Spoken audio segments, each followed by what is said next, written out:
No vídeo de hoje, nós vamos conversar sobre o DoSteam.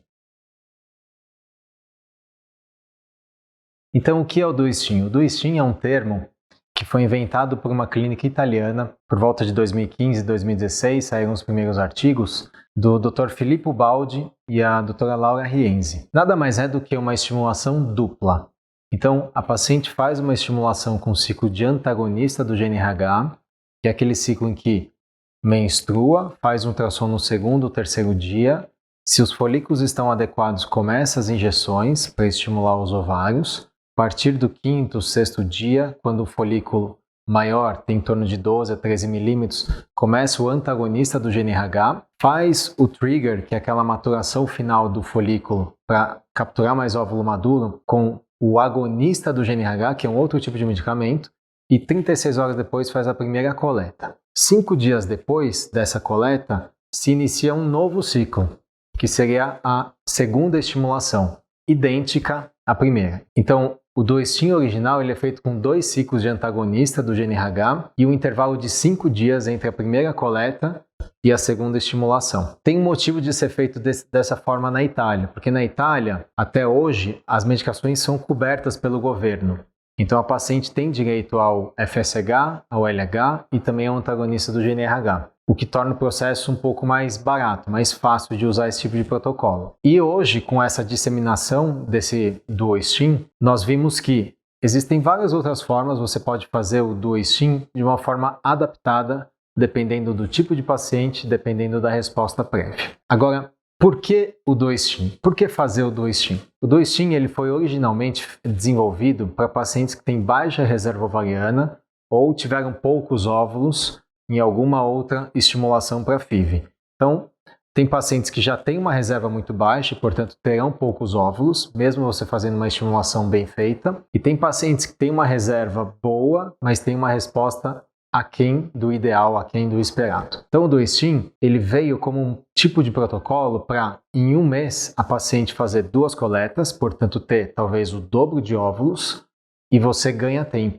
Então o que a gente chama de time to pregnancy, que seria o tempo entre você fazer um tratamento e ter o resultado, no caso a gestação ou até o bebê nascido, ele é mais curto, e isso vale muito a pena para as pacientes que têm uma idade materna reprodutiva avançada e também baixa reserva ovariana. Como fazer o DoSteam? Então, o original é fazer 2 ciclos sequenciais de antagonista do GnRH com intervalo de 5 dias. Existem alguns protocolos que você começa a primeira estimulação na fase lútea.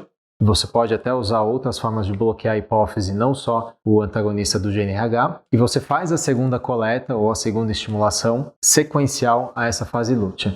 Então, na verdade, se você pensar do ponto de vista endocrinológico, fisiológico, não são estimulações em fases diferentes. Não é uma estimulação em geral na fase folicular e a outra na fase lútea. Em geral, o DoSteam clássico são 2 estimulações na fase folicular. Isso muda alguma coisa para quem está fazendo o tratamento? Talvez não, mas algumas pacientes respondem melhor na fase lútea ou até na segunda estimulação. Então a experiência italiana é que mais ou menos 70% das mulheres têm uma resposta melhor na segunda estimulação, o que torna esse tipo de protocolo ainda mais atraente. Isso não necessariamente é uma verdade para todo mundo. Tem pacientes que respondem mal ao DoSteam e talvez fazer ciclos separados seja mais interessante. E como que são os resultados, então, afinal do DoSteam? Existem alguns trabalhos publicados. O primeiro e mais impactante foi um trabalho de 2016 na Fertility Sterility, em que essa clínica italiana, que é uma clínica que tem um público de pacientes com idade materna avançada,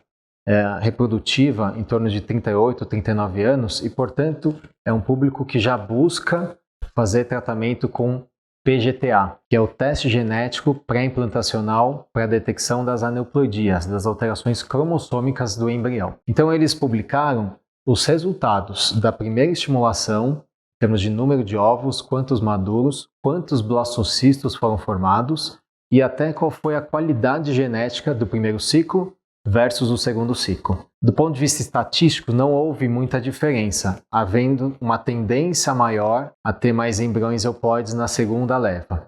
Mas isso, do ponto de vista estatístico, não teve diferença. Agora, o casal que fez o DoSteam, ao final dessas 2 estimulações, chegou a ter, em 70% das vezes, pelo menos um embrião euploide. Isso é muito interessante, porque quando você combina uma baixa reserva ovariana com uma idade materna avançada, a probabilidade de você ter o embrião ou o blastocisto euploide cromossomicamente normal, ela é menor.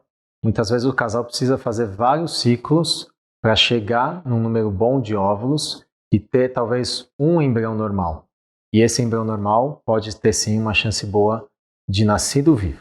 Então, quando você faz um protocolo em que em um mês você dobra ou mais a taxa de você encontrar esse embrião cromossomicamente normal, isso pode ser muito interessante para o casal que já veio com falhas de fertilização in vitro. Essa personalização e essa individualização do protocolo, ela deve ser sempre pensada, sempre conversada com o casal e muito desenhada de uma forma estratégica pelo médico.